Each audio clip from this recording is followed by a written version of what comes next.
세계적 경제 위기 속에 지금 우리 대한민국은 외환위기 때보다 더 어렵다는 말이 나올 정도로 총체적 위기에 직면해 있습니다.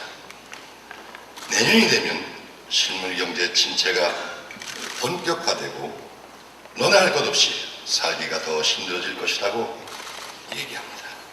이런 상황에서 국정을 책임지고 있는 정부 그리고 국민을 대표하는 우리 정치권은 위기를 극복하고 국난을 타개하기 위해 과연 무엇을 해왔고 앞으로 무엇을 해야 하는지 여러분과 함께 진지하게 고민해보고자 하는 마음으로 이 자리에 섰습니다. 지난해 대통령 선거에서 48.7%라는 압도적인 지지로 당선된 이명박 정부는 곳곳에서 불신과 반대에 부딪혀 한 걸음도 앞으로 나가기 어려운 형국입니다. 172석이라는 거대 의석을 확보한 여당도 마찬가지입니다. 무기력한 여당이란 얘기가 공연히 나오겠습니까? 야당은 어떻습니까? 국정의 문제점을 비판하면서 나름대로 대안도 제시하며 열심히 야당의 역할을 하고 있다고 생각합니다마는 때로 그것이 지나쳐 정부 여당의 발목 잡기를 하고 있는 것은 아닌지 자성해 봅니다. 저는 지난 81년 11대 총선을 통해서 국회 입문 지금까지 6선 국회의원을 역임하면서 6분 대통령의 국정 운영을 보았습니다. 군사정권 시절의 전두환 노태우 대통령, 김영삼 정부의 문민정부와 김대중 정부의 국민정부, 그리고 노무현 정권을 거쳐 현재 이명박 정부까지 만 28년의 세월을 정치 현장에서 보냈습니다. 행정부에서 강요로 일할 기회도 있었고 집권 여당의 원내 총무이자 국회 운영위원장으로서 국회 운영을 주도하기도 했습니다. 또한 원내 제1당이던 야당의 사무총장과 당대표를 맡아 정부 여당을 상대로 국정을 논의하기도 했습니다. 그런 과정에서 때로 배한도 있었지만 많은 것을 배우고 체험했습니다.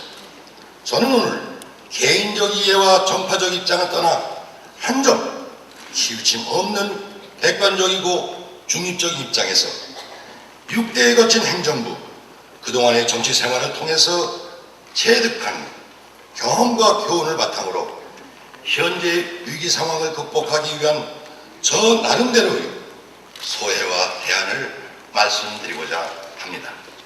존경하는 국민 여러분, 제가 정치 현장에서 절실하게 깨달은 것이 하나 있다면 정치가 안정돼야 나라가 앞으로 나갈 수 있다는 것입니다. 국가적 위기 상황에서는 더 말할 것도 없습니다. 정치가 안정되지 못하면 위기를 극복할 수 없습니다. 위기일수록 가장 중요한 것은 첫째도 정치 안정이요 둘째도 정치 안정입니다. 그래야만 국민이 에너지를 하나로 결집시킬 수 있다는 것입니다.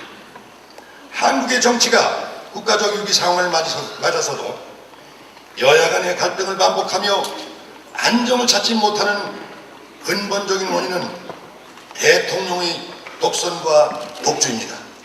그리고 새로운 정권이 들어설 때마다 되풀이되는 인사 시비와 사정 논란이 문제입니다. 그동안의 정치 경험으로 단항하건대 이 세 가지는 역대 모든 정권에서 모두 문제가 됐고 그때마다 여야 간의 첨예한 대립을 초래했습니다. 대통령의 독선과 독주, 인사시비, 사정 논란이 정권이 바뀔 때마다 똑같이 반복되고 있다는 것은 이것이 구조적인 문제라는 것을 의미합니다. 이 같은 구조적인 문제를 해소하기 위해 여야가 한자리에 모여 정쟁 해소 방안을 논의하자는 것입니다. 또한 국회 내에 별도의 위기 극복 대책기구를 설치해 여야가 함께 작금의 위기 극복을 위한 대안을 모색하자는 것입니다. 다시 말해 정쟁 해소 방안, 국가 위기 극복을 위한 방안 두 개의 기구를 설치해서 운영하자는 것입니다. 존경하는 국민 여러분, 선배 동료 의원 여러분, 현재 이명박 정부에서 벌어지는 일을 보면 과거 정권이 오류를 답습하고 있는 것 같습니다. 첫째, 국가정보원이 정부의 통상적 정책 과정에서 참여하고 정치에 개입하는 징후가 나타나고 있습니다.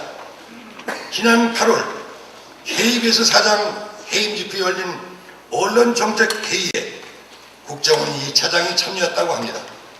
국가정보기관을 통치에 동원하는 구시대의 악습이 되살아났다는 지적을 받기에 충분하다고 생각합니다. 둘째, 군기잡기식의 정치적 사정은 곤란합니다. 잘못이 있으면 누구든지 수사를 받고 처벌받아야 합니다. 하지만 전 정권의 인사라고 해서 무차별로 뒤지고 털어서 먼지 안 나오는지 보자는 식으로 수사하는 것은 정치 보복이라고 보기에 충분합니다.